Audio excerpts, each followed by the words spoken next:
Hello guys, welcome back to India's best YouTube channel for IT JEE Chemistry Advanced, and here I am with lecture number 11 of our complete inorganic chemistry. So we are doing inorganic chemistry right from the basics.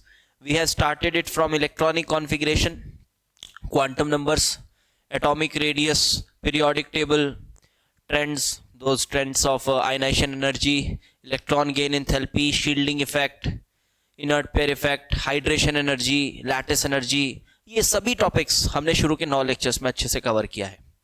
And पिछले lecture से हमने शुरू किया chemical bonding. आपको first lecture में मैंने कुछ bonds के साथ इंट्रोड्यूस क्या कराया, नाम बताया, और फिर हमने कोवेलेंट बॉन्ड्स की स्टडीज़ शुरू की, जिसमें हमने लुईस डॉट स्ट्रक्चर्स या लुईस स्ट्रक्चर्स आपको सिखाए कैसे बनाना होता है. उसके अंदर बहुत सारी बातें की हमने, फॉर्मल चार्जेस की बातें की, हाइब्रिड की बातें की, रेजोनेंस स्ट्रक्चर्स की बातें की, ठीक है. और आपको थोड़ा एक कॉन्सेप्चुअल फील देने की कोशिश किया कि यार ऐसा होता है, इस तरह से सोचना है. तो आपका काम है बेटा, आपको बस फॉलो करना है बढ़िया से, ठीक है. लेक्चर्स बिल्कुल रेगुलर आ रहे हैं, आपको अपनी तरफ से रेगुलरिटी दिखानी है. गोल्डन अपॉर्चुनिटी है आपके पास इनऑर्गेनिक केमिस्ट्री अपनी एकदम परफेक्ट कर लेने की. इसी तरह से ऑर्गेनिक केमिस्ट्री की जो हमारी कोर्स है, आप केम आईआईटी ऐप इंस्टॉल करिए, आपको कंप्लीट ऑर्गेनिक केमिस्ट्री और कंप्लीट फिजिकल केमिस्ट्री इनके कोर्सेज भी अवेलेबल मिलेंगे.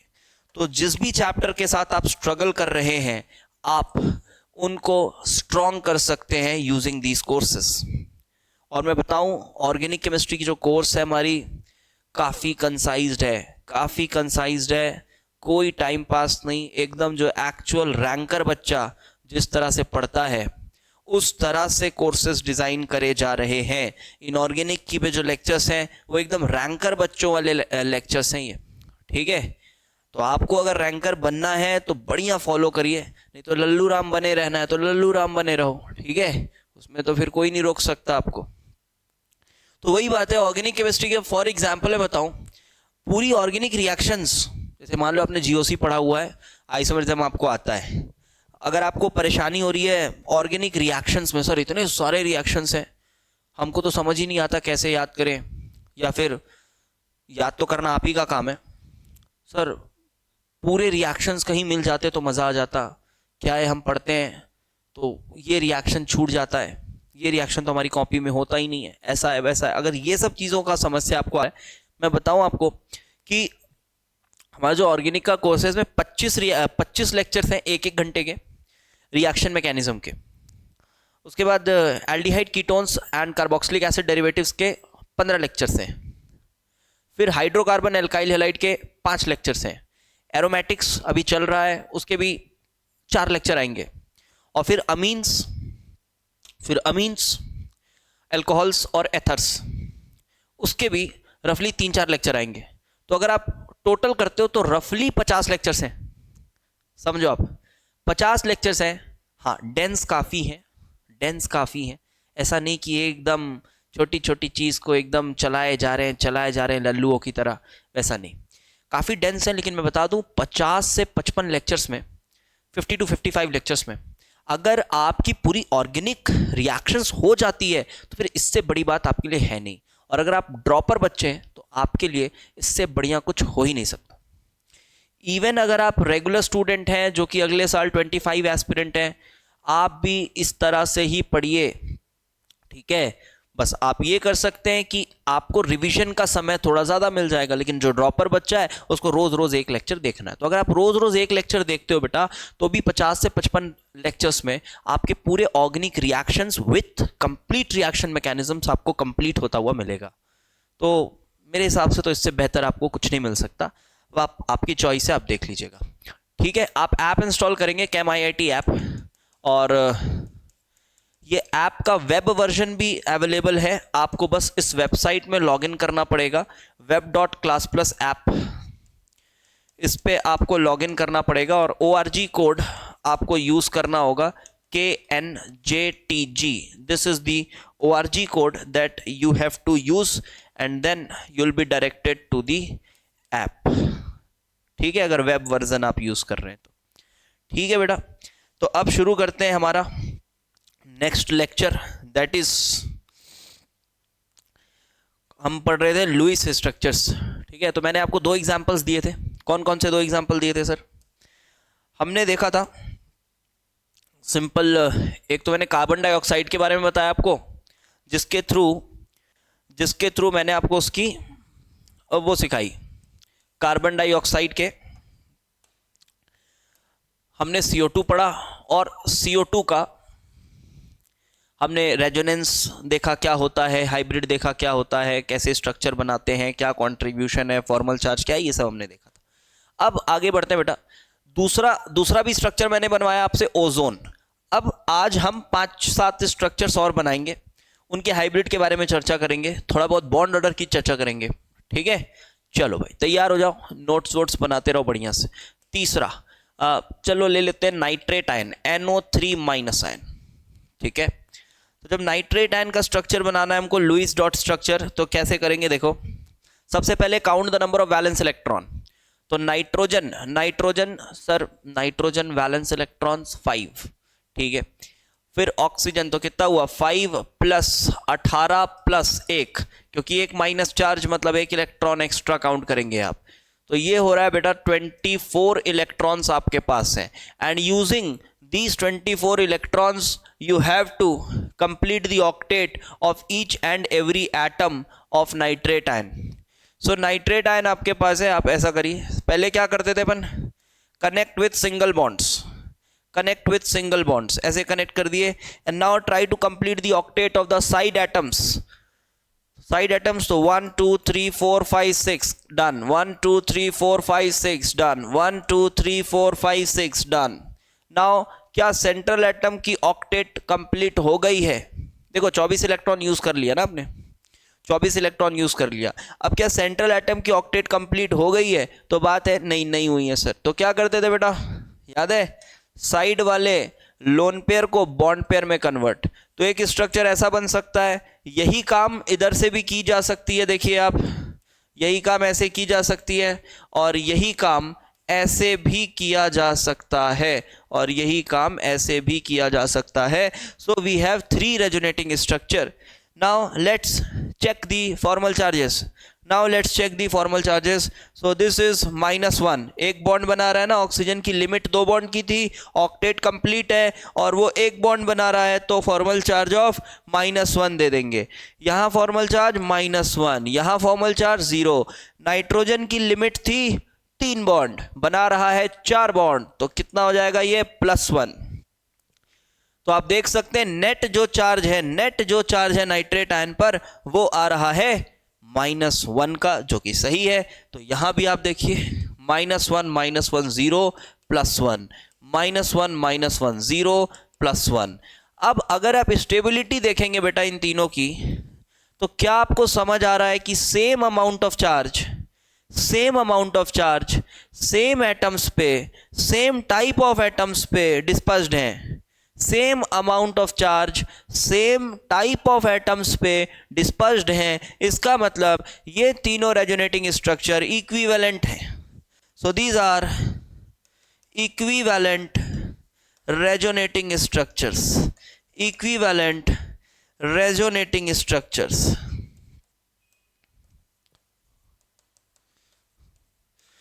इक्विवेलेंट रेजोनेटिंग स्ट्रक्चर्स है भाई। डन।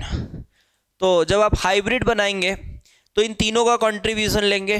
ठीक है, जब आप हाइब्रिड बनाएंगे तो तीनों का कंट्रीब्यूशन लेंगे, तो तीनों का कंट्रीब्यूशन इस तरह से लेंगे आप, तो क्या बनेगा बेटा, देखो ये n, ये सिंगल सिंगल सिंगल। अब जब आप कंट्रीब्यूशन लेंगे बॉन्ड बनाने के लिए, तो देखो ये वाला जो एक बॉन्ड आपको दिख रहा है, ये दूसरा बॉन्ड डबल बॉन्ड, ये डबल बॉन्ड, ये वाला स्ट्रक्चर बोल रहा है नहीं ये डबल बॉन्ड यहां है, ये बोल रहा है नहीं वहां नहीं यहां है, ये बोल रहा है नहीं वहां नहीं यहां है। अब क्या करें, किसकी बात माने? तो आंसर है सबकी बराबर माननी पड़ेगी। क्यों? अरे इक्विवेलेंट रेजोनेटिंग स्ट्रक्चर है ना, तो तीनों की बात बराबर माननी पड़ेगी। और यदि आप बराबर माने तो कक्षा 4th 5वीं की कॉमन सेंस यूज करिए। एक बॉन्ड अगर 3 चीजों में डिस्पर्स्ड है तो एक चीज में उसकी कंट्रीब्यूशन कितनी होगी? 1/3 होगी। समझ गए बात? 1/3 होगी। तो यहां पर हम ऐसा कहेंगे कि वो जो दूसरा बॉन्ड है वो थोड़ा सा यहां है, थोड़ा सा यहां है और थोड़ा सा यहां भी है। तो अगर मैं पूछूं कि बताओ बेटा ये बॉन्ड ऑर्डर कितना हुआ, ये बॉन्ड ऑर्डर कितना हुआ, तो क्या बोलोगे? एक बॉन्ड तो पूरा है सर, एक बॉन्ड पूरा है, बट जो दूसरा बॉन्ड है वो 3 लोगों में बटा हुआ है। तो एक पे कंट्रीब्यूशन कितने का है? 1/3 का कंट्रीब्यूशन है। तो इसको रफली आप क्या लिख सकते हो? 1.33। तो आप इसको रफली 1.33 लिख सकते हो। यहां भी वही है, यहां भी वही है, यहां भी वही है। समझ आ गई बात? ये बॉन्ड ऑर्डर हो गया। बहुत बढ़िया। चार्जेस भी बता दो सर, थोड़ा देख लो यार, चार्जेस भी देखो। देखो अब ये -1 है, यहां भी -1 है, यहां 0 है, लेकिन यहां पर ये -1 है, अब यहां पर भी -1 है। तो आप समझ पा रहे हैं कि -2 का टोटल चार्ज है, -2 का टोटल चार्ज है, और वो 3 ऑक्सीजन एटम्स पर डिस्पर्स्ड है। तो एक पे कितना हुआ? -2 का चार्ज 3 पे डिस्पर्स्ड है, तो एक पे कितना हुआ? -2/3 हुआ। तो एक पर -2/3 का चार्ज हुआ, तो यहां पर -2/3 unit charge, here -2/3 unit formal charge, -2/3 unit formal charge, like this. And nitrogen पर has always a charge of +1 का चार्ज है, क्योंकि ये वाले स्ट्रक्चर में भी कहा जा रहा है कि +1, यहां भी कहा जा रहा है +1, यहां भी कहा जा रहा है +1। तो that +1 is always there over nitrogen atom. तो वो नाइट्रोजन एटम पर ही है। तो आप नेट चार्ज हाइब्रिड से भी देख सकते हैं बेटा। क्या समझ में आ रहा है? -2/3 के 3, तो -2/3 के 3 प्लस नाइट्रोजन का 1, तो net charge in the hybrid is also -1। So this is your nitrate ion का हाइब्रिड स्ट्रक्चर। ओके, तो थोड़ा थोड़ा स्ट्रक्चर बनाना तो समझ में आ रहा होगा आपको। अब मैं फटाफट 2-3 और बनाता हूं जो सिंपल है, उसके बाद जिस पे थोड़ा चर्चा करने लायक होगा उस पे थोड़ी चर्चा भी कर लेंगे। अगला बना लो आप, कार्बोनेट बना लो। चलो 4th CO3 2-। सबसे पहले करेंगे वैलेंस इलेक्ट्रॉन, तो 4, और ये हो गया 4 + 18 + 2, again 24 electrons are there. Now central atom carbon connect via single bonds, and now complete the octet of the side atoms 1 2 3 4 5 6 1 2 3 4 5 6 1 2 3 4 5 6 like this, and then central atom की octet complete करनी है भाई। तो क्या करें? अरे ये लोन पेयर को गिरा दो ना, ऐसा एक स्ट्रक्चर समझ आ गया। इसी तरह से आप उसको ऐसे भी गिरा सकते हो, और इसी तरह से आप उसे ऐसे भी गिरा सकते हो। अभी अगर आपके मन में कुछ ऐसा कोऑर्डिनेट बॉन्ड अगर दिमाग में आ रहा हो तो बिल्कुल दिमाग से निकाल फेंको वो सब चीज को। अभी कुछ नहीं, सिंपल एक बॉन्ड बना रहे हैं। कोऑर्डिनेट बॉन्ड कुछ नहीं होता है, ठीक है? ये क्या बात कर रहे हो सर? अरे भाई समझो भावनाओं को, ऐसा कुछ अलग नहीं होता है कोऑर्डिनेट बॉन्ड, ठीक है? अभी जिस तरह से चल रहे हैं उस तरह से चलने दो। क्या लुईस स्ट्रक्चर में बहुत सारे बच्चों को कोऑर्डिनेट बॉन्ड का चस्का चढ़ जाता है, तो जबरदस्ती कोई चस्का मत चढ़ाइए, जिस तरह से चल रहे हैं वैसे ही चलने दीजिए। अभी तो सिंपल एक बॉन्ड है, एक कोवेलेंट बॉन्ड है, ऑर्बिटल ओवरलैपिंग से बना है, मान लो, इतना मान सकते हो, और ऑक्टेट कंप्लीट है। हाइब्रिड समझ में आ रहा है? COOO, ये हाइब्रिड बना रहा हूं मैं। तो देखो भाई सेम वही बात है, एक बॉन्ड तीन जगह डिस्पर्स्ड है, ऐसा। तो बॉन्ड ऑर्डर फिर से बेटा कितना हो गया? बॉन्ड ऑर्डर हो गया सर 1.33 का, 1.33 का बॉन्ड ऑर्डर। लेकिन जब चार्ज की बात करें -1 0, और कार्बन पे भी 0, क्योंकि कार्बन की लिमिट थी कितने बॉन्ड की? 4 बॉन्ड की, और यहां भी 4 बॉन्ड है। यहां 0 -1 0, यहां पर भी -1 0 0। तो आप देख सकते हो -2 का चार्ज 3 एटम्स पे डिस्पर्स्ड है, तो एक पर -2/3 -2/3 ये इसका हाइब्रिड स्ट्रक्चर हो गया। अगला स्ट्रक्चर बनाते हैं, चलो अगला स्ट्रक्चर बनाते हैं NO2-, NO2-, this is the 5th one I guess. NO2 minus, देखो मैं सभी थर्ड पीरियड वाले एलिमेंट्स के नहीं बना रहा ना, मैं सेकेंड पीरियड एलिमेंट्स के ही बना रहा हूं, अभी रीजन समझेंगे उसका। तो NO2 माइनस कैसे बनाएंगे बेटा, तो NO2 माइनस में आप सबसे पहले वही काम करिए, वैलेंस इलेक्ट्रॉन गिनेंगे आप, तो आप पाएंगे 5, तो 5 प्लस एक माइनस का 1 प्लस ऑक्सीजन तो हो गया 12, तो you have total 18 electrons. So nitrogen and 2 oxygen atoms are there, 18 electrons. Okay, क्या ये ओजोन टाइप है, फीलिंग आ रही है, ओजोन टाइप है। साइड वालों की कंप्लीट करो बेटा, 1 2 3 4 5 6, 1 2 3 4 5 6, sir 1 more electron pair left. Now what to do, क्योंकि देखो 2 2 4 और इधर 12, 16 electrons you have used, but you have a lot of 18 electrons. So ये तो नाइट्रोजन पे ही जाना पड़ेगा, बिकॉज ऑक्सीजन के पास अब कोई और ऑर्बिटल खाली होता नहीं है, 8 से ज़्यादा इलेक्ट्रॉन भर नहीं सकते। अब क्या करेंगे, कुछ नहीं, बहुत आसान, साइड वाले एक ऐसे और यही चीज़ इधर भी ऐसा और ऐसा।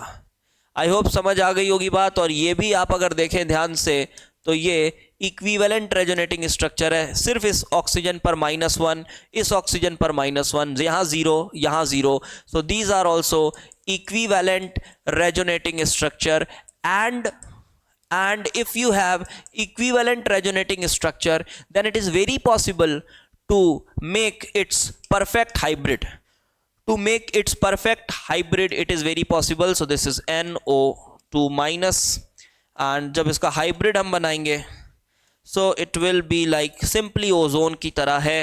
आप देख सकते हैं यहाँ -½ का चार्ज है, यहाँ भी -½ का चार्ज है, यहाँ कोई चार्ज नहीं है। और बॉन्ड ऑर्डर की जब बात करी जाए तब बॉन्ड ऑर्डर आप क्या कहेंगे, yes it is simply 1.5, bond order of 1.5। 8 जैसा दिख रहा है, इसको 5 कर देता हूं मैं, 1.5 का बॉन्ड ऑर्डर, डन, यस। चलो अगला एक और बनाते हैं, 6th NO2 प्लस, 6th बनाते हैं NO2 प्लस। एकदम बेसिक से करा रहा हूं बेटा मैं, ठीक है ना, अच्छे से करते जाइएगा।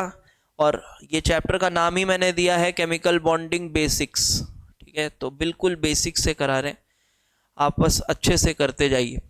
NO2 प्लस, तो अब NO2 प्लस की जब बात होगी so you will have NO2 plus, that will be N।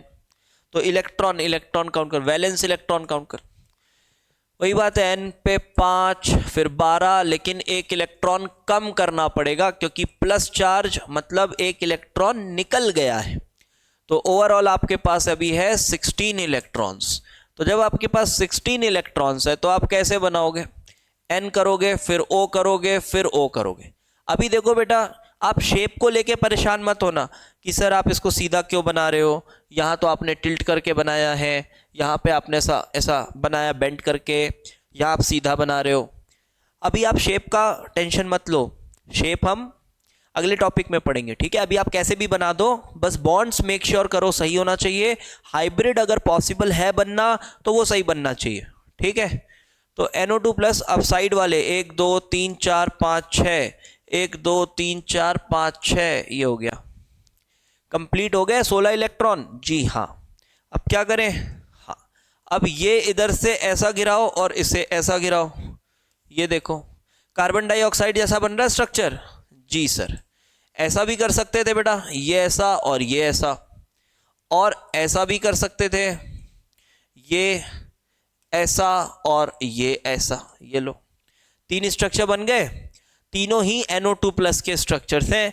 अब इक्विवेलेंट तो नहीं लग रहे तीनों, तो हाइब्रिड उतना अच्छे से नहीं बन पाएगा इसका ऑन पेपर।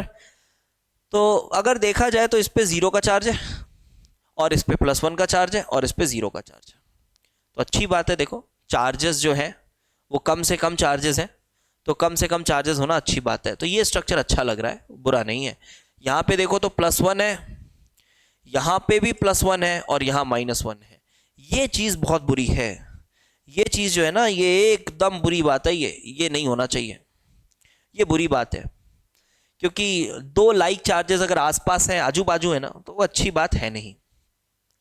ये चीज़ आपको फीलिंग आ गई होगी, ये लाइक चार्जेस ऐसे आसपास अच्छी बात है नहीं। और उधर भी -1 है। अब यहाँ पर देखो आप +1, और यहाँ भी देखो आप तो +1, और यहाँ पर -1। यहाँ भी लाइक चार्जेस काफ़ी पास पास हैं। तो ये स्ट्रक्चर्स लेस कॉन्ट्रीब्यूटिंग स्ट्रक्चर्स हैं, और ये जो है ये मोर कॉन्ट्रीब्यूटिंग है।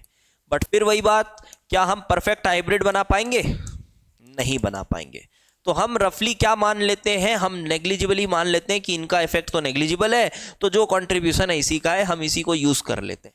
बट बनाने में ये तीनों स्ट्रक्चर्स बनाने हैं आपको, तो these are of negligible contribution, negligible contribution to the hybrid. भाई आपको अभी बहुत आसान लग रहा होगा ये सब, बट आप सोच कर देखिए कि ये जो हाइब्रिड बना रहे हैं ना, जितने जितने डबल बॉन्ड कैरेक्टर है, जितना 1.33 कैरेक्टर है, तो जब बॉन्ड लेंथ मेजर करी गई, आगे चल के जब एक्सपेरिमेंट्स हुए, बॉन्ड लेंथ मेजर करी गई, तो बॉन्ड लेंथ सच में 1.5 के करस्पॉन्डिंग आसपास आ रहे थे। तो ये बहुत बड़ी बात है, ठीक है। जैसे ऑक्सीजन ऑक्सीजन का हमने बॉन्ड लेंथ मेजर किया ओजोन में, so that was really in between the bond length of OO single and OO double bond, बीच में था कहीं। इसका मतलब वहाँ पर 1.5 बॉन्ड है, सच में है। तो ये बहुत आसान तरीके से लुइस ने चीज़ों को बताया है, बट काम तो करता ही है, ठीक है, काम तो करता है। तो NO2+ भी बना लिया, चलो एक दो और बनाते हैं। चलो कार्बन मोनोऑक्साइड भी बना लो। चलो next is carbon monoxide, CO। देखो CO के स्ट्रक्चर को लेकर ना बच्चे बड़े परेशान होते हैं। देखो अब CO का स्ट्रक्चर लुइस के हिसाब से देखेंगे। अभी फिर से बोल रहा हूं मैं, कोई कोऑर्डिनेट ऑर्डिनेट बॉन्ड नहीं सोचना है अभी, ठीक है, अभी कोई कोऑर्डिनेट ऑर्डिनेट बॉन्ड नहीं सोचना है। अभी CO का स्ट्रक्चर लुइस के हिसाब से बनाना है। कोऑर्डिनेट बॉन्ड जब पढ़ाएंगे तो उसके बारे में बता देंगे। तो CO का स्ट्रक्चर अकॉर्डिंग टू लुइस बनाएंगे अभी। तो कैसे बनेगा अकॉर्डिंग टू लुइस? तो बस वही रूल्स है, carbon 4 electron, oxygen 6 electron, total 12 electron, carbon oxygen. अच्छा अब साइड एटम कौन है सर? ठीक है, लेस इलेक्ट्रोनेगेटिव को जैसे सेंट्रल मानते थे ना, वैसे ही यहाँ पर कार्बन को सेंटर की तरह ट्रीट करो, और पहले कोशिश करो ऑक्टेट कंप्लीट करने का। किसका? ऑक्सीजन का। पहले कोशिश करो complete the octet of oxygen. तो ऑक्सीजन की ऑक्टेट कंप्लीट करो। 12 इलेक्ट्रॉन आपके पास, 1 2 3 4 5 6 7 8 7 8 12 है कि सॉरी 10 है यार, 12 नहीं। वैलेंस इलेक्ट्रॉन्स कितने? 4 और 6 10 इलेक्ट्रॉन्स आपके पास। तो आपने इधर किया ये, और एक बच रहा है, तो भाई इधर ही देना पड़ेगा आपको। अब कार्बन के पास, बेचारे के पास तो 4 इलेक्ट्रॉन हुआ है, तो इसको 2 बॉन्ड्स की जरूरत है। तो एक लोन पेयर, 2 लोन पेयर, ये दोनों लोन पेयर बॉन्ड पेयर में कन्वर्ट होंगे, and this is the real structure of carbon monoxide. This is the real structure of carbon monoxide. अब आपको लगेगा अरे अरे सर कार्बन ने तो एक बॉन्ड कम बनाया है, वो तो 4 बॉन्ड बनाता है। अरे क्या टेंशन है, ऑक्टेट कंप्लीट है ना, ऑक्टेट कंप्लीट है, खुश रहो। ऑक्सीजन ऑक्टेट कंप्लीट है, हाँ है, खुश रहो। फॉर्मल चार्जेस देख लो, अगर नेट रिजल्टेंट फॉर्मल चार्ज 0 नहीं आ रहा होगा तब स्ट्रक्चर गलत है, क्योंकि हर एक एटम के फॉर्मल चार्ज का सम 0 आना चाहिए। तो यहां पर अगर आप देखोगे ये कार्बन 4 की लिमिट है, 3 बॉन्ड बना रहा है तो -1, 2 की लिमिट है, 3 बॉन्ड बना रहा है तो +1। तो नेट चार्ज तो देख सकते हो, फॉर्मल चार्जेस +1 -1 का फॉर्मल चार्ज, और यही एक पॉसिबल स्ट्रक्चर है फॉर कार्बन मोनोऑक्साइड। ये भी बन गया। अगला लिखें NH4+ अमोनियम आयन। अगला लिखो NH4+, this is ammonium ion. तो NH4+, सर इसमें भी कोऑर्डिनेट बॉन्ड पढ़ा है हमने, कोऑर्डिनेट बॉन्ड पढ़ा है।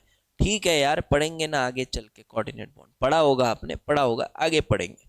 मैं बता दूं मॉडर्न केमिस्ट्री में कोऑर्डिनेट बॉन्ड कोवेलेंट बॉन्ड एक ही बात होती है, कुछ नया नहीं है कोवेलेंट कोऑर्डिनेट बॉन्ड, ठीक है, कुछ नई बात नहीं है।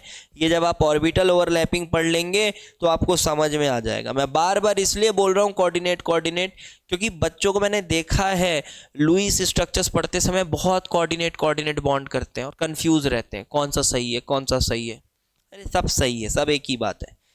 NH4+ तो वही काम कर लो यार, N5 + 4 - 1 तो टोटल अपने पास है 8 इलेक्ट्रॉन। अब हाइड्रोजन जो है उसको ऑक्टेट की लालसा तो है नहीं, उसको चाहिए ड्यूप्लेट। तो ये लीजिए नाइट्रोजन 1 2 3 4, तो ये साइड एटम्स को कनेक्ट कर दिए। अब क्या करें, अरे सबकी ऑक्टेट तो कंप्लीट हो गई, क्या करना, अब इलेक्ट्रॉन बचा भी नहीं तुम्हारे पास, अब इलेक्ट्रॉन बचा भी नहीं, सबकी ऑक्टेट कंप्लीट भी हो गई। यही स्ट्रक्चर है सर, बिल्कुल यही स्ट्रक्चर है। देख ले N पर +1 का फॉर्मल चार्ज भी है, लिमिट 3 की होती है, बना रहा है 4 बॉन्ड, बना रहा है 4 बॉन्ड। तो this is ammonium ion done. अब एक और कर लो, ये बड़ा इंपॉर्टेंट है, azide ion. This is azide ion N3-1, N3-1। ये नाइट्राइड नहीं है, नाइट्राइड में N पर -3 होता है, वो एक सिंपल आयन है, लेकिन इसमें एक कोवेलेंटली बॉन्डेड आयन है, एजाइड आयन। इसका स्ट्रक्चर बनाओ वीडियो पॉज करके और फिर चेक करना, ठीक है। तो चलिए देखते हैं एजाइड आयन का स्ट्रक्चर। सबसे पहले आपने वैलेंस इलेक्ट्रॉन निकाले, कितने आए, तो वैलेंस इलेक्ट्रॉन आ गए 5 5 10 5 15 और 1 16, सर 16 वैलेंस इलेक्ट्रॉन्स आए। तो तुमने ऐसा कुछ किया, N single N single N, ऐसा कुछ किया, N single N single N। So this is your azide ion, this is your azide ion. लेकिन अभी तो ऑक्टेट कंप्लीट करना बचा हुआ है, करेंगे। कितने यूज किए, 4 यूज किए, 12 बचे हैं। साइड एटम्स के ऑक्टेट पूरे करो, 1 2 3 4 5 6 कर दिए, 1 2 3 4 5 6 कर दिए, हाँ सर हो गया बैलेंस। अब क्या करना है, सेंट्रल एटम को अभी 4 इलेक्ट्रॉन्स की और जरूरत है, तो क्या करोगे, ये और ये, तो ये दोगे ऐसा, ये दोगे ऐसा, बन गया पहला स्ट्रक्चर। क्या आपको दूसरा स्ट्रक्चर भी समझ में आ रहा है इसका, जी सर आ रहा है।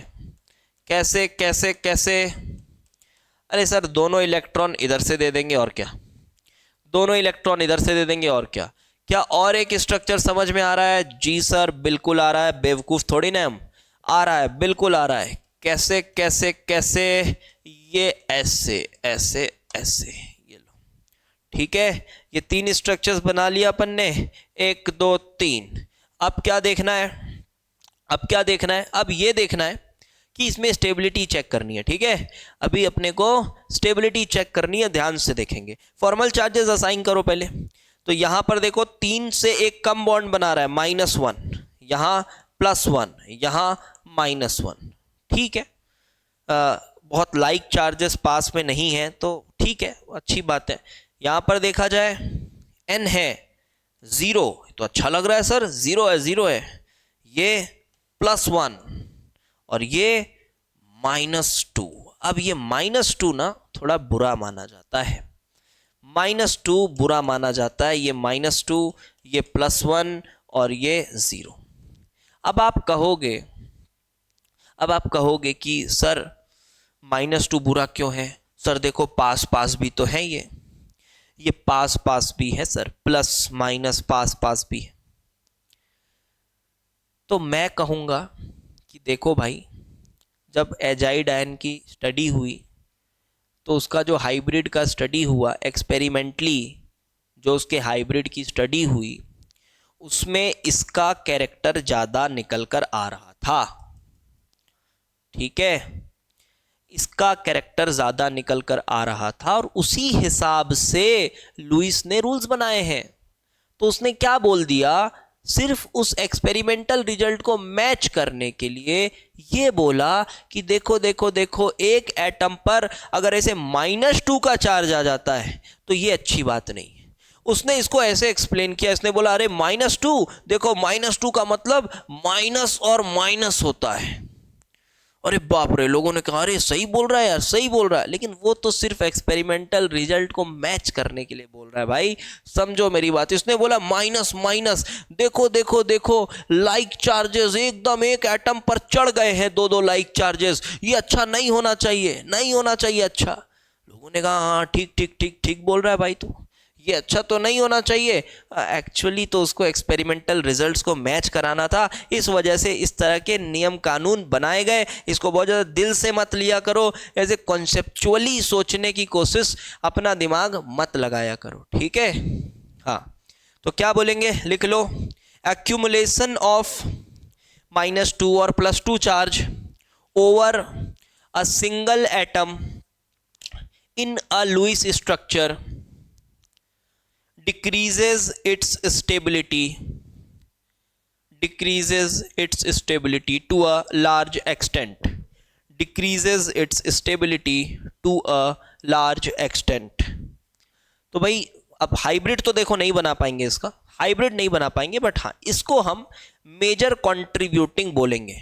आप ऑर्गेनिक में भी पढ़ते हो ना यार, ऑर्गेनिक में जब आप रेजोनेंस पढ़ते हो तो आप ये बात पढ़ते हो कि चार्ज जितने डीलोकलाइज्ड हो उतना अच्छा है। तो उस एंगल से भी सोचो कि यहाँ पर चार्जेस कैसे दिख रहे हैं, फैले हुए दिख रहे हैं, थोड़े डीलोकलाइज्ड दिख रहे हैं, तो इसको आप अच्छा मानेंगे और इसको उतना अच्छा नहीं मानेंगे। भले इस नाइट्रोजन पे 0 है तो क्या हुआ, ऐसी चीज़ें अच्छी नहीं होती। तो ये हो गए आपके स्ट्रक्चर्स, ठीक है। So these are some of the Lewis structures, ये कुछ लुईस स्ट्रक्चर्स हो गए। और जो एक्चुअल जो और क्वेश्चंस है ना इसके, अभी तो मैं आपको करा रहा हूँ, बस अभी तो मैं आपको सिर्फ नोट्स बनवा रहा हूँ।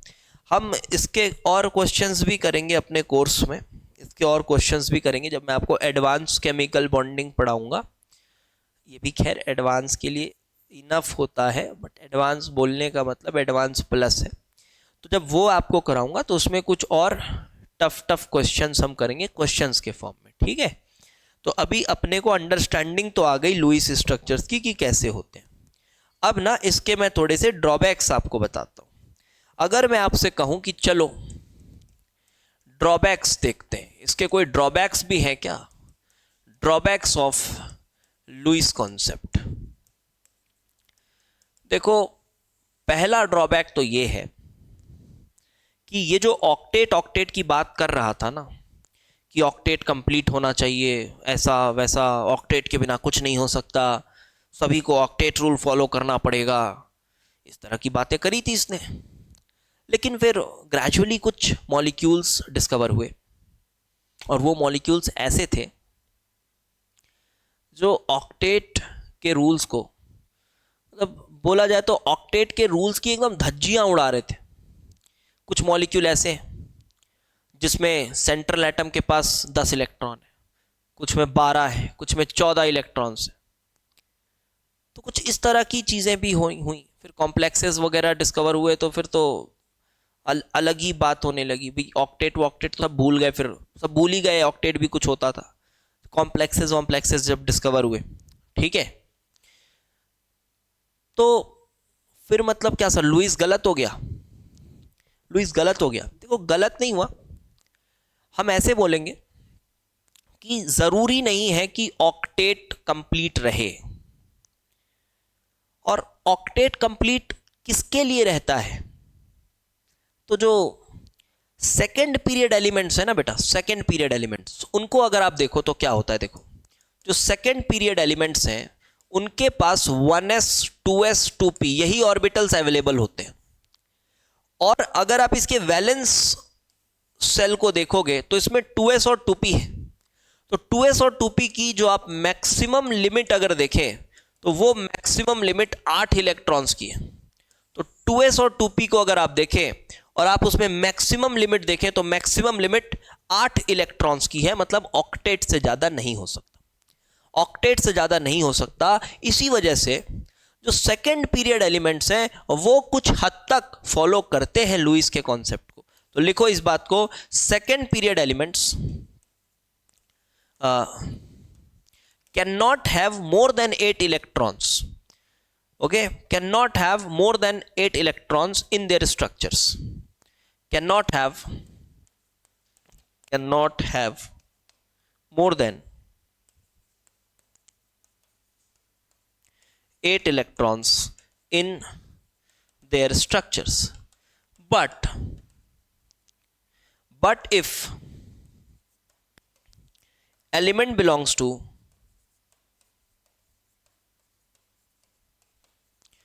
third period and onwards,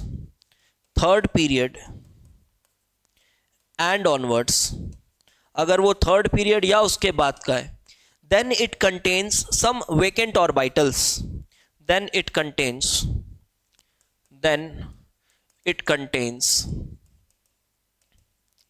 vacant orbitals also. तो ये वेकेंट ऑर्बिटल्स होने की वजह से क्या होता है, वेकेंट ऑर्बिटल्स मतलब जैसे देखो आपके पास कोई थर्ड पीरियड एलिमेंट है, तो थर्ड पीरियड एलिमेंट जो होता है बेटा उसके पास 1s 2s 2p 3s 3p ऐसा होता है. सर इलेक्ट्रॉन्स तो यही होते हैं, जैसे आप अगर सल्फर लिखोगे तो आप पाओगे 1s2 2s2 2p6 3s2 3p4 आप ऐसा पाओगे. आप बोलोगे सर इलेक्ट्रॉन्स तो 3s और 3p में ही है. ठीक है, इलेक्ट्रॉन्स 3s और 3p में ही है, बट आपके पास 3d ऑर्बिटल भी अवेलेबल है, तो उसको कहते हैं presence of vacant d orbitals. तो देखो 3d ऑर्बिटल्स अवेलेबल तो है ना, 3d ऑर्बिटल्स अवेलेबल हैं ऑल्दो वेकेंट है, तो क्या हुआ, तो वेकेंट है. तो जब इसकी बॉन्डिंग पढ़ेंगे तब ये बात और अच्छे से समझ आएगी कि एक्चुअली में कैसे इलेक्ट्रॉन्स आते हैं, कैसे ट्रांजिशन होता है, कैसे एक्साइटेशन होती है, वो बॉन्डिंग पढ़ते समय समझ आएगी. बट एक रफ आइडिया तो आपके दिमाग में भी आ गया होगा. क्या है वो रफ आइडिया? वो रफ आइडिया ये है कि भाई देखो जो थर्ड पीरियड एलिमेंट है वो अपनी ऑक्टेट को एक्सपेंड कर सकते हैं. उनके पास ऐसा कुछ कंपलसरी नहीं है उनके पास कि भाई 8 इलेक्ट्रॉन ही रखना है, ऐसा कोई कंपलसरी नहीं है. उनके पास और भी स्पेस है, they can accommodate more than 8 electrons also. ठीक है, they can accommodate more than 8 electrons also. लिख लो इस बात को. So third period element contain vacant orbital, hence they can expand their octet. और यही एक ड्रॉबैक है लुईस की थ्योरी का. पहला ड्रॉबैक अब मैं आपको बताना चाहूंगा. Discovery of hypervalent species. कुछ ऐसे स्पीसीज डिस्कवर हुए जो कि हाइपरवैलेंट थे, 8 से ज़्यादा. ठीक है, 8 से ज़्यादा इलेक्ट्रॉन्स रखे हुए हैं, ऑक्टेट को एक्सीड कर रहे हैं. ठीक है, तो एग्जाम्पल मैं आपको बता देता हूँ. एग्जाम्पल आप PCl5 का ले सकते हैं. इसमें क्या होता है, फॉस्फोरस 5 बॉन्ड बनाया होता है क्लोरीन के साथ. तो जब सोचो आप फॉस्फोरस 5 बॉन्ड बना रहा है तो 5 बॉन्ड मतलब 10 इलेक्ट्रॉन हो गया, ऑक्टेट एक्सपेंड हो गया. SF6, अब ये सल्फर 6 बॉन्ड बना रहा होता है फ्लोरीन के साथ. ठीक है, उसके बाद इसी तरह से बहुत सारे मॉलिक्यूल्स हैं यार. XCF6 जिनॉन यहाँ पर कंपाउंड बना रहा है, एक्सेट्रा. तो ये हाइपरवैलेंट स्पीसीज जब डिस्कवर हुई तो ये लुईस की थ्योरी को एक झटका था ये कि भाई देखो तुम ठीक बात तो नहीं कर रहे हो, ऐसा नहीं है कि सब कुछ ऑक्टेट के लिए हो रहा है, कुछ और है जिसकी वजह से चीज़ें हो रही हैं. अब इसके बाद फिर लुईस को लगा चलो ठीक है कोई बात नहीं, ये थर्ड पीरियड ऑनवर्ड्स जो चीज़ें हैं वो चलो मेरे रूल को फॉलो नहीं कर रही हैं, बड़े हो गए लोग नहीं कर रहे अब छोटी मोटी थ्योरीज को फॉलो, लेकिन जो मेरे छोटे छोटे बच्चे हैं सेकेंड पीरियड वाले वो तो मुझे फॉलो करते हैं. वो बोलते हैं जब तक हमारा ऑक्टेट ना हो जाए हम नहीं बनाते बॉन्ड्स. वो तो ऐसा ही बोलते हैं, ऐसा मानना लुईस का था. बट ये भी उसकी धारणा गलत साबित हुई जब ऐसे स्पीसीज डिस्कवर हुए जिसमें ऑक्टेट एक्सपेंड होना तो दूर की बात है, ऑक्टेट कंप्लीट भी नहीं हुआ है और वो स्पीसीज स्टेबल है. स्टेबल है मतलब वो है, वो एग्जिस्ट करती है और बढ़िया एग्जिस्ट करती है। रूम टेम्परेचर पे रखे रहो, रखे रखे कोई दिक्कत नहीं होता, ना तो डिकम्पोज होती है, ना एक्सप्लोड होती है, कुछ नहीं होती, रखे रहती है। इवन सॉलिड फॉर्म तक एग्जिस्ट करता उसका। ठीक है, तो ऐसे भी स्पीसीज डिस्कवर हुए, इसको हाइपोवेलेंट कंपाउंड्स बोला गया। सो डिस्कवरी ऑफ, ये दूसरा ड्रॉबैक हो गया इसका, डिस्कवरी ऑफ हाइपोवेलेंट, हाइपोवेलेंट स्पीसीज। अच्छा अच्छा, हाइपोवेलेंट स्पीसीज की डिस्कवरी। तो अब इसमें क्या हुआ, हाइपोवेलेंट की डिस्कवरीज एग्जाम्पल देखो, ये वही बोरॉन फैमिली, एल्यूमिनियम फैमिली, उन्हीं लोग बनाते हैं ज़्यादातर ये कंपाउंड, BF3, BCl3।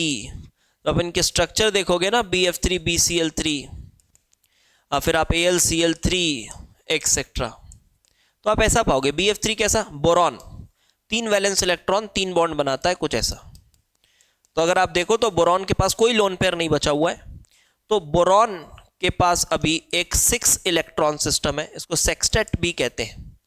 तो this is at its sextet, तो 6 इलेक्ट्रॉन सिस्टम है, तो ऑक्टेट तो दूर की बात है, बट फिर भी ये स्टेबल है। तो भाई ये तो अजीब सी बात है, ये स्टेबल कैसे है? तो ये क्यों स्टेबल है ये हम आगे पढ़ना है, अब पूरा चैप्टर बचा हुआ है कि क्यों स्टेबल है, वो आगे पढ़ना है, बट अभी समझ लीजिए कि हाँ ये स्टेबल है। इसी तरह BCl3 है, AlCl3 भी ऐसा ही है, एल्यूमिनियम, ये Cl, ये Cl, ये Cl, फिर अगेन 6 इलेक्ट्रॉन सिस्टम है, बट ये भी एक स्टेबल स्पीशीज है। तो यहाँ पर भी हमने देखा कि यार लुईस की थ्योरी में कुछ चीज़ें तो हो गई जो लुईस एक्सप्लेन नहीं कर पा रहा है, नहीं कर पा रहा एक्सप्लेन। अच्छा, अब तीसरी बात, अगर मैं आपसे कहूं कि चलो मुझे NO2 का स्ट्रक्चर बनाकर दिखाओ, आप लुईस डॉट स्ट्रक्चर, आप NO2 का लुईस डॉट स्ट्रक्चर या लुईस स्ट्रक्चर बनाकर दिखाओगे, तो आपको समझ में आएगा कि हाँ यार ये भी एक ड्रॉबैक है, और ये होना भी चाहिए ड्रॉबैक, क्योंकि NO2 जैसी चीज भी एग्जिस्ट कर गई। NO2 गैस है भाई, brown gas, yes NO2 is a gas, exist करता है, उसका फॉर्मूला NO2 है, एग्जिस्ट करता है। तो आप उसको तो ये नहीं बोल सकते नहीं एग्जिस्ट नहीं करता है। जो चीज दिख रही है कि एग्जिस्ट कर रहा है, उसको आप ये नहीं बोल सकते कि वो नहीं है। लेड नाइट्रेट हीटिंग पढ़े हो ना 10th क्लास में, एक रिएक्शन है, लेड नाइट्रेट को हीट करते हैं तो लेड ऑक्साइड बनता है और NO2 गैस इवॉल्व होती है, ये उसी NO2 गैस की बात हो रही। तो अगर NO2 का हम लुईस के हिसाब से स्ट्रक्चर बनाएं तो कैसा होगा, तो कैसा होगा, तो ऐसा होगा। अब अगर आप वैलेंस इलेक्ट्रॉन देखो तो आप पाओगे ये 6 12 और 5 17 वैलेंस इलेक्ट्रॉन्स हैं। अब आपको ये बात तो मन में आ गई होगी कि सर 17 वैलेंस इलेक्ट्रॉन से सबका ऑक्टेट कैसे कंप्लीट होगा, एक ऑड इलेक्ट्रॉन तो छूट ही जाएगा कहीं ना कहीं। जी हाँ, बात यही है। तो ये ऑड इलेक्ट्रॉन स्पीशीज है, ये ऑड इलेक्ट्रॉन स्पीशीज है, और ऑड इलेक्ट्रॉन स्पीशीज के स्ट्रक्चर्स बना पाना लुईस के हिसाब से, लुईस के रूल के हिसाब से वो फॉलो नहीं करेंगे रूल को। देखिए, तो जब आप NO2 का स्ट्रक्चर बनाएंगे तो आप ऐसा बनाएंगे NO, और ये ऑक्टेट कंप्लीट करा दोगे, लेकिन एक इलेक्ट्रॉन आपका यहां रह जाएगा, एक इलेक्ट्रॉन आपका यहां रह जाएगा, या फिर आप चाहो तो एक इलेक्ट्रॉन ऑक्सीजन पर रह जाएगा। ठीक है, एक इलेक्ट्रॉन ऑक्सीजन पर रह जाएगा। तो फिर बात आती है कि तो फिर सर NO2 का कोई स्ट्रक्चर ही नहीं होता, होता है स्ट्रक्चर, और हम इसी स्ट्रक्चर को यूज करते हैं। NO2 का हम इसी स्ट्रक्चर को यूज करते हैं, बट यही स्ट्रक्चर है। सर सही स्ट्रक्चर क्या है? यही सही स्ट्रक्चर है NO2 का, NO2 का सही स्ट्रक्चर यही है। This is the correct structure of NO2। It is an odd electron molecule, but drawback ये है कि भाई देख, ऑक्टेट तो नहीं कंप्लीट हुआ ना, तू तो ये कह रहा था कि ऑक्टेट सबका कंप्लीट होना चाहिए, ऑक्टेट नहीं कंप्लीट हुआ। ऑल्दो जब स्ट्रक्चर हम बनाते हैं NO2 का तो ऐसा ही बनाते हैं, तो ऐसा ही बनाते हैं। तो ये मैं ड्रॉबैक के अंदर लिखाना चाहता हूं कि this an odd electron molecule, ये एक ऑड इलेक्ट्रॉन मॉलिक्यूल है। तो आप ऐसे जब भी स्ट्रक्चर की बात आए ना, स्ट्रक्चर की बात आए, तो देखो स्ट्रक्चर बनाने के अलग अलग तरीके। तो अगर मैं अभी आपको VSEPR मॉडल पढ़ाऊंगा तो वहाँ मैं सेंट्रल एटम लिखूंगा, उसके वैलेंस इलेक्ट्रॉन उसके सामने लिखूंगा, फिर बॉन्ड्स बनाने लगूंगा। तो आप बोलोगे सर ऐसे कब बनाना है, वैसे कब बनाना है, समझ नहीं आ रहा। तो मेरी छोटी सी बात है, ध्यान रखो, जब भी आपको सेकेंड पीरियड एलिमेंट्स का स्ट्रक्चर बनाना है तो आप लुईस का कॉन्सेप्ट यूज करो, ठीक है? सही स्ट्रक्चर बनेगा, परेशान मत होना। लिख लो, जब भी नोट करके लिख लो, ये स्ट्रक्चर लुईस के रूल्स को फॉलो नहीं कर रहा है बट सही स्ट्रक्चर है। तो क्या लिखोगे कि जब भी हमें सेकेंड पीरियड एलिमेंट्स वाले कंपाउंड का स्ट्रक्चर बनाना है, हम कसम खाते हैं कि हम लुईस के रूल्स को फॉलो करेंगे, लुईस के अकॉर्डिंग स्ट्रक्चर बनाएंगे। हाँ, ऑड इलेक्ट्रॉन आ जाए कोई दिक्कत नहीं, ऑड ही रख देंगे उसको, ठीक है? क्योंकि वो मजबूरी है। सर ऑक्सीजन पे ऑड क्यों नहीं रखे? फिर वही बात है कि देखो ऑड इलेक्ट्रॉन रख रहे हो जहां भी, सुनना बात को, जहां भी आप ऑड इलेक्ट्रॉन रख रहे हो उसका मतलब ये है, उसका मतलब ये है कि आप उसको थोड़ा डेफिशिएंट छोड़ रहे हो, समझ रहे हो? आप उसको थोड़ा डेफिशिएंट छोड़ रहे हो, आप उसकी ऑक्टेट कंप्लीट नहीं करा रहे हो, उसको डेफिशिएंट छोड़ रहे हो।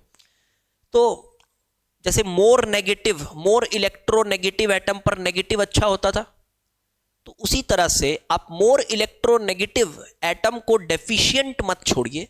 उससे बेहतर यह है कि जो लेस इलेक्ट्रोनेगेटिव एलिमेंट है उसको आप डेफिशिएंट छोड़ेंगे तो उस स्ट्रक्चर की कंट्रीब्यूशन हाइब्रिड में ज्यादा होगी, ठीक है? तो लिख लो कि ये odd electron is a sign of deficiency and we always prefer to give odd electron to less electronegative element. तो इस तरह से ऐसा स्ट्रक्चर बनाते हैं। तो ये भी आपको समझ में आ गया। NO2 का स्ट्रक्चर और भी जो ऑड इलेक्ट्रॉन स्पीसीज हैं उसमें यही दिक्कतें होंगी। अब आइए अगली बात करते हैं, एक और चौथी बात। चौथी बात यह है कि चलो ठीक है, लुईस ने स्ट्रक्चर तो बनाया बट लोगों ने फिर सवाल उठाए कि देखो कोवेलेंट बॉन्ड्स तो डायरेक्शनल होते हैं, अगर वो डायरेक्शनल होते हैं तो उनका कुछ शेप होगा। अच्छा, तो कोवेलेंट बॉन्ड्स तो डायरेक्शनल होते हैं, लिखो covalent bonds are directional and if they are directional they must have a shape, मतलब proper orientation should be there ना, so they must have proper orientation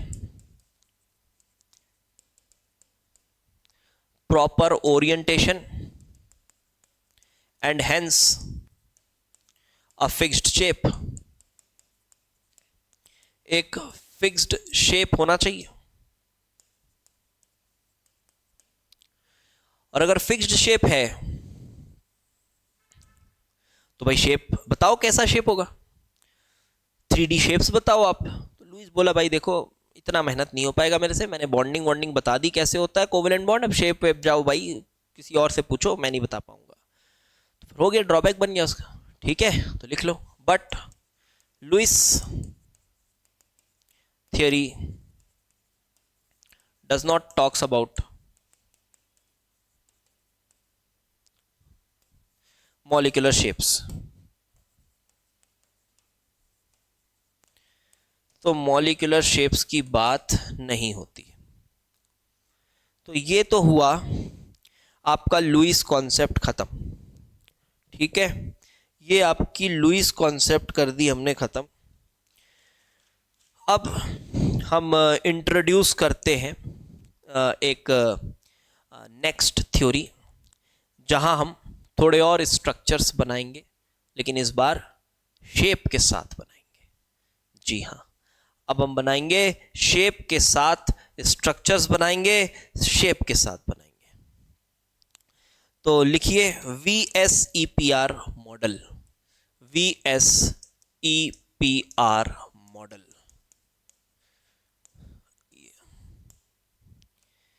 तो अब ये जो मॉडल है इसमें हम ये जो हाइपरवेलेंट मॉलिक्यूल्स है ना, इनके शेप वेव देखेंगे कैसे होता है। बहुत इंपॉर्टेंट मॉडल है, मैं कहूँ तो आपके लिए ये काफ़ी इंपॉर्टेंट मॉडल है।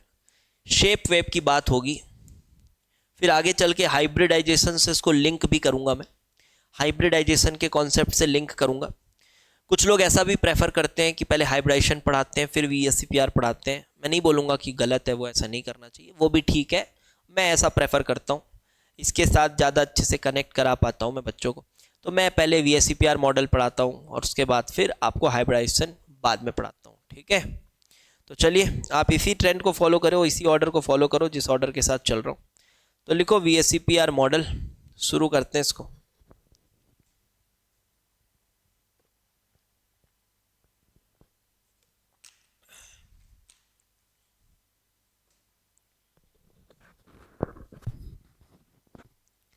हाँ,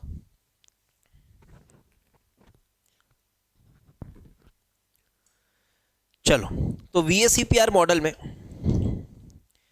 जो इसका मेन आउटलाइन है वो ये है कि this model talks about the shapes of molecule. जो मेन इसका आउटलाइन है वो यही है कि मॉलिक्यूल के शेप्स की बात इसने कहा। अब शेप की बात करेगा तो कुछ बेसिस होना चाहिए, कुछ बेसिस होना चाहिए। कैसे आप बात कर रहे हो शेप की, आपको कैसे पता शेप ऐसा होता है? तो इसने कुछ लॉजिक दिया जो कि ठीक ठाक लगता है, वो लॉजिक अच्छा लगता है, सुनकर समझ भी आता है, ठीक है, लॉजिकल लगता है वो। इसने कहा कि देखो ऐसा होता है, talks about the shape of molecules. और अब इसने क्या कहा सुनो, इसने बोला कि एक स्पीशीज है, आप कोई भी एक मॉलिक्यूल देख लीजिए ऐसा, ये कोई भी लोन पेयर है ऐसे और ऐसे कुछ बॉन्ड पेयर है, ध्यान से सुनना, ये कोई मॉलिक्यूल है, ठीक है। अब इसने क्या कहा कि एक मॉलिक्यूल में बहुत तरह के इलेक्ट्रॉन्स हैं। कैसे कैसे? एक लोन पेयर इलेक्ट्रॉन्स हैं और कुछ बॉन्ड पेयर वाले इलेक्ट्रॉन्स भी, कुछ बॉन्ड पेयर वाले इलेक्ट्रॉन्स भी हैं, बॉन्ड बॉन्ड भी है, लोन पेयर भी। तो अब ये इलेक्ट्रॉन्स हैं, तो इलेक्ट्रॉन्स में रिपल्शन होता होगा, इलेक्ट्रॉन्स में रिपल्शन होता होगा, इलेक्ट्रॉन्स है भाई तो रिपल्शन होगा। तो वो जो मॉलिक्यूल है वो अपने आप को कुछ इस तरह से अरेंज करता है कि उसे मिनिमम इलेक्ट्रॉनिक रिपल्शंस फील हो रहे हो। क्या बात है? उसको मिनिमम इलेक्ट्रॉनिक रिपल्शंस फील हो रहे हो। तो लिखो एक बात, in a molecule there are inter electronic repulsions. Example, lone pair repulsion, पहला रिपल्शन लिखो, लोन पेयर ये वाली क्लाउड ये वाले क्लाउड के साथ रेपल कर रही हो, that is loan pair repulsion. अब ऐसा भी हो सकता है कि ये वाली जो क्लाउड है वो इस वाली क्लाउड के साथ रेपल कर रही हो, ऐसा ऐसा, तो this is called bond pair repulsion. तो ये हुआ तुम्हारा LP रिपल्शन। पहली बात ये लिखो, मॉलिक्यूल में कैसे कैसे रिपल्शंस होते हैं वो बता रहा हूं मैं, इंटर इलेक्ट्रॉनिक। तो लोन पेयर रिपल्शन। फिर यहां पर क्या हुआ बेटा, ये lone pair bond pair repulsion, ये हुआ lone pair bond pair repulsion. और एक चीज हो सकती है, अगर आप ध्यान से देखो तो दिख रहा होगा आपको, और एक चीज हो सकती है, that is bond pair repulsion, that is bond pair repulsion, ये भी हो सकता है बॉन्ड पेयर रिपल्सन। तो अभी इतनी बात आप लिखो कि ये जो मॉलिक्यूल है it arranges itself in such a way that overall repulsion is minimised, ये इस तरह से अपने आप को अरेंज करता है कि ओवरऑल रिपल्सन मिनिमाइज हो जाए, कम से कम लगे। अब ये जो रिपल्सन है इनकी मैग्नीट्यूड अलग अलग होती, ठीक है। मैग्नीट्यूड अलग अलग होती है, जैसे लोन पेयर रिपल्सन सबसे ज्यादा होता है, बॉन्ड पेयर रिपल्सन इसके बाद होता है, और बॉन्ड पेयर रिपल्सन सबसे कम होता है। ये ऑर्डर लिखो पहले, मैं समझाऊंगा आपको कि ये क्यों होता है, ये ऐसा क्यों होता है ये मैं आपको समझाऊंगा। पहले ये बात लिख लो, ये लिख लो। तो ये बात समझ में आ गई किस तरह से हम शेप असाइन करते हैं। तो ये रही VSEPR का जस्ट एक इंट्रोडक्शन, ये रहा जस्ट एक इंट्रोडक्शन। अब आगे की चीज और आपको आपने लिखा ऑर्डर, आगे की चीज हम करेंगे वेरी नेक्स्ट लेक्चर में हम आगे की चीज करेंगे। मैं इसलिए रोक रहा हूं क्योंकि ना ये मेरे माइक का ना बैटरी डाउन हो गया है अभी, तो इसको रिचार्ज करना पड़ेगा बैटरी अभी। तो अब मैं अगले लेक्चर में ही कराता हूँ इसको, ठीक है। ये लाइट ब्लिंक कर रहा है, फिर फालतू एडिटिंग के लिए देना पड़ेगा वीडियो, मतलब नहीं है। तो इतने में अभी रोकते हैं और फिर लेक्चर 12 में VSEPR मॉडल करेंगे। वैसे भी हो ही गया था टाइम, ठीक है। तो बढ़िया से पढ़ते रहिए और वीडियोस को शेयर करो यार। देखो अपनी तरफ से इतनी रेगुलरिटी के साथ आपको वीडियोस दे रहा हूँ, आपका हक बनता है कि आप अच्छे से पढ़ाई करें, और ये फ़र्ज़ बनता है कि वीडियोस को शेयर करें। और हाँ, ऑर्गेनिक और फिज़िकल की कंप्लीट कोर्सेज बिल्कुल आप इसका आनंद उठाएं। और इनऑर्गेनिक जब हम कोर्स ला रहे होंगे, जैसे केमिकल बॉन्डिंग ख़त्म करेंगे, थोड़ा सा आपको समय देंगे और उसके बाद फिर हम इनऑर्गेनिक की भी कोर्स लाएंगे। आप अभी बैकलॉग मत रखिएगा, साथ में चलते जाइए बस। Okay, thanks for watching.